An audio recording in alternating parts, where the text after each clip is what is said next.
Bismillahirrahmanirrahim. Assalamualaikum warahmatullahi wabarakatuh.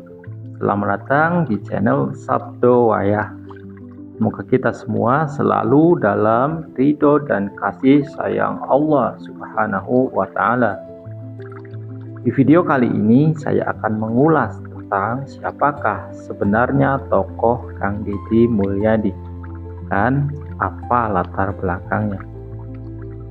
Pemirsa semuanya dimanapun berada, tentu di kalangan masyarakat luas, terutama Provinsi Jawa Barat, tidak asing lagi dengan sosok beliau yang setiap detik dan menitnya selalu memenuhi beranda layar HP kita semua. Betul begitu? Deddy Mulyadi, ya, atau sering dipanggil Kang Deddy Mulyadi. Kang Deddy Mulyadi lahir tanggal 11 April 1971 di Kabupaten Subang. Menikah dengan Ane Ratna Mustika dan dikaruniai 2 orang putra.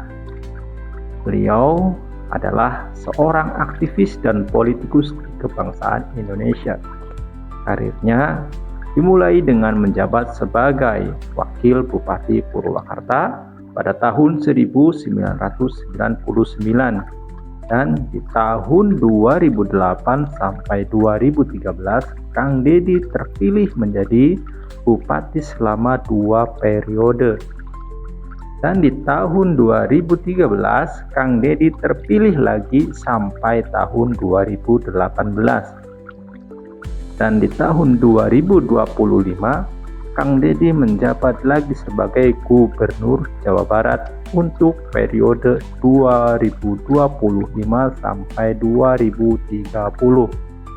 Tentunya tidak mudah untuk melewati semua itu. Lalu, apa yang bisa kita petik dari perjalanan karir beliau yang bisa bertahan sampai sekarang ini? Yang pertama, tentunya kita bisa petik pelajaran dari karir beliau dengan kegigihannya, kerja kerasnya, kedisiplinannya, dan tanggung jawabnya. Selain dilihat dari sisi kepemerintahannya, Kang Deddy Mulyadi mempunyai sisi yang lain, yaitu Kang Deddy Mulyadi adalah sosok budayawan yang kental dan sangat mencintai adat istiadat dan tradisi kearifan lokal. Lihat saja bagaimana ia berpakaian dengan sangat natural, dengan ikat di kepalanya sebagai simbol akan budayanya. Kalau orang Jawa bilang, nguri-uri budoyone ojo nganti ilang jawane. Tentu semua itu tidak lepas dari yang namanya para pembenci. Hahaha, wajar saja, namanya orang, ada yang suka, ada yang tidak. Ada pula yang mengatakan bahwa Kang Deddy Mulyadi itu musyrik, munjung, kawin sama Ratu Kidul. Begitu kata orang. Ada pula orang yang mengatakan bahwa Kang Deddy Mulyadi itu pencitraan. Ada-ada aja ya orang-orang ini. Saya orang Jawa asli mengatakan bahwa Kang Deddy Mulyadi itu tidak musyrik, tidak pula pencitraan. Semua itu kembali kepada setiap orang yang melihatnya. Melihat Kang Deddy dengan cinta atau dengan kebencian. Menurut saya, Kang Deddy Mulyadi adalah orang yang jelas. Jelas tujuannya, cerdas, tegas, lugas, selaras, sosialis, dan spiritualis. Mengapa bisa berkata demikian? Jika engkau melihat Kang Deddy Mulyadi dengan cinta, maka engkau akan melihat ketulusan. Bagaimana ia sangat menjunjung tinggi nilai-nilai ketuhanan dengan ia yang mencintai kebudayaan, tradisi, adat istiadat tanah Jawa. Memberikan dorongan, semangat, menghapus kesedihan orang-orang yang lemah. Ki Hajar Dewantoro dalam pedomannya mengatakan bahwa ing ngarso sung tulodo ing madyo mangun karso tutwuri handayani, yang artinya bahwa ing ngarso sung tulodo adalah menjadi teladan, ing madyo mangun karso adalah membangun semangat jiwa, tutwuri handayani adalah memberi dorongan. Ini membuktikan bahwa Kang Deddy Mulyadi benar-benar menjalankan nilai-nilai ketuhanan dan ilmu yang diberikan oleh leluhurnya, oleh pendahulunya.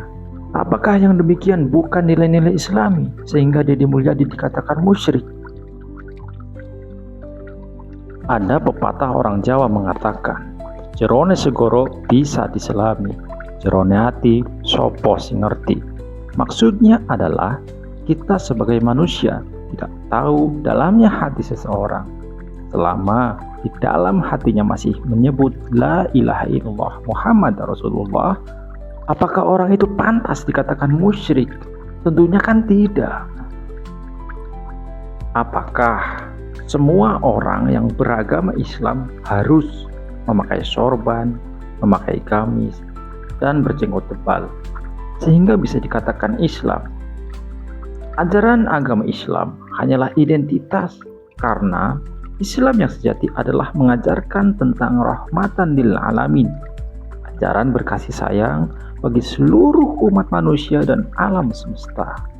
Jika engkau tahu, Kang Deddy adalah sosok yang patuh taat pada hukum alam semesta, karena dia tahu betul hukum alam semesta itu adalah hukum sebab akibat dan tabur tuai.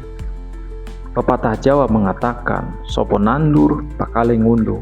Artinya, barang siapa orang yang berbuat kebaikan, maka kebaikan pula lah yang akan didapat. Begitu pula sebaliknya, jika engkau menanam keburukan, maka keburukan pula lah yang akan didapat. Orang Jawa bilang, ngunduh wohing pakarti. Menurut pandangan spiritual, Kang Deddy Mulyadi ini adalah orang yang sudah selesai dengan hidupnya. Orang yang sudah sampai pada titik puncak ilmunya, kalau dia mencari ilmu tentang kehidupan. Kang Deddy Mulyadi ini tahu betul dengan hakikat sejatinya kehidupan, atau dalam istilah bahasa Jawanya yaitu sangkan paraning tumati, yang artinya dari mana kita berasal, untuk apa kita diciptakan, dan akan kemana kita kembali. Dan saya orang Jawa meyakini betul bahwa beliau mengerti betul tentang hal ini. Lalu kemudian beliau mengaplikasikannya, menerapkan ilmu ini di dalam kehidupannya sehari-hari. Dengan apa mengaplikasikannya? Tentu dengan perilaku dan tindakan, seperti menolong, memberi, menjaga kebersihan, dan menjaga alam. Seolah-olah Kang Deddy Mulyadi ini adalah ibarat guru yang sedang memberikan contoh kepada murid-muridnya. Deddy Mulyadi ini mengajarkan dengan tindakan, menegur dengan kasih sayang, menjadi teladan masa depan, bukan dengan cerita yang akan hanya menjadi sebuah dongeng belaka. Loh, dalam agama Islam kan kebaikan tidak boleh dipamer-pamerkan. Oke, betul. Tapi perlu disadari bahwa Kang Deddy Mulyadi adalah public figure, tokoh masyarakat, berpendidikan dan berintelektual. Tentunya Kang Deddy sebagai tokoh masyarakat, sebagai public figure, tentunya harus bisa mencontohkan contoh-contoh yang terbaik untuk masyarakatnya. Kang Deddy Mulyadi memanfaatkan media sebagai alat untuk memberikan contoh dalam hal yang positif secara konsisten, sehingga dapat menjadi pelajaran untuk ditiru dan menjadi inspirasi. Walaupun langkah-langkahnya ada yang suka, ada yang tidak, tetapi itu tidak masalah, karena itu adalah bagian dari keseimbangan kehidupan. Tujuan Kang Deddy itu jelas, ingin membangun karakter, mengembalikan identitas masyarakat Sunda Jawa Barat, melakukan perubahan mental, kebiasaan hidup, dan revolusi besar-besaran yang menuju kepada kesadaran. Baiklah teman-teman semuanya, pemirsa channel Sabdo Ayah, saya haturkan terima kasih, hatur nuhun, yang sampai detik ini teman-teman masih setia bersama channel Sabdo Ayah yang mengulas tentang Gubernur Jawa Barat, yaitu Kang Deddy Mulyadi. Mudah-mudahan kita semua selalu diberikan oleh Allah kesehatan, murah rezeki, dan segala apa yang dicita-citakan kita mudah-mudahan Allah wujudkan, ya. Amin amin ya Allah. Terima kasih untuk semuanya. Saya tutup. Wabillahi taufiq wal hidayah. Wassalamualaikum warahmatullahi wabarakatuh.